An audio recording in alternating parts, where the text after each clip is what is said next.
નમસ્કાર મિત્રો, આપનું સ્વાગત છે અમારી યુટ્યુબ ચેનલ ગુરુ માસ્ટર, જેમાં આવાસ યોજનાઓ માટેની ઘણી બધી યોજનાઓ છે, તેના સમયાંતરે ફોર્મ ભરાતા હોય છે. તો આજે આવેલ યોજનાઓ વિશે જાણી લઈએ કે શું યોજના છે અને કોને લાભ મળશે. તો શરૂ કરીએ. આ યોજના છે ડૉક્ટર આંબેડકર સફાઈ કામદાર આવાસ યોજના હેઠળ સહાય. ગુજરાત સફાઈ કામદાર વિકાસ નિગમ દ્વારા આ યોજના છે. સરકારશ્રી દ્વારા રાજ્યના સફાઈ કામદારો અને તેઓના આશ્રિતો માટે કે જેઓ ખુલ્લો પ્લોટ અથવા કાચું મકાન ધરાવતા હોય તેવા અરજદારોને પાકા આવાસ બનાવવા માટે ડૉક્ટર આંબેડકર સફાઈ કામદાર આવાસ યોજના અમલમાં છે. આ યોજનાનો લાભ સફાઈ કામદારો અને તેઓના આશ્રિતોને મળવાપાત્ર છે. આ યોજના હેઠળ વ્યક્તિગત ₹1,70,000ની સહાય 4 હપ્તામાં આપવાની જોગવાઈ છે. નાણાકીય વર્ષ 2025-26 દરમિયાન આ યોજનાનો લાભ જેમને લેવો છે તેમણે ઈ સમાજ કલ્યાણ પોર્ટલ ઉપર ફોર્મ ભરવાનું રહેશે.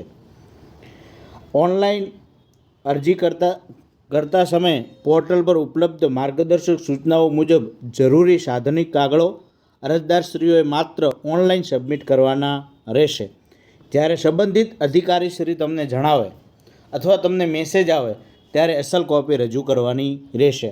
વધુ માહિતી માટે તમે તમારા જિલ્લાના જે નાયબ નિયામક શ્રી અનુસૂચિત જાતિની કચેરી હોય છે અને જિલ્લા મેનેજર શ્રી ગુજરાત સફાઈ કામદાર વિકાસ નિગમ કે જે જિલ્લા કક્ષાની કચેરી હોય છે તેનો તમે સંપર્ક કરી શકો છો. હવે કયું પોર્ટલ છે તેના વિશે પણ જાણી લઈએ. અમારો વિડીયો વધુમાં વધુ લોકો સુધી શેર કરજો કે જે સફાઈ કામદાર મિત્રો છે તેમના સુધી આ વિડીયો પહોંચે.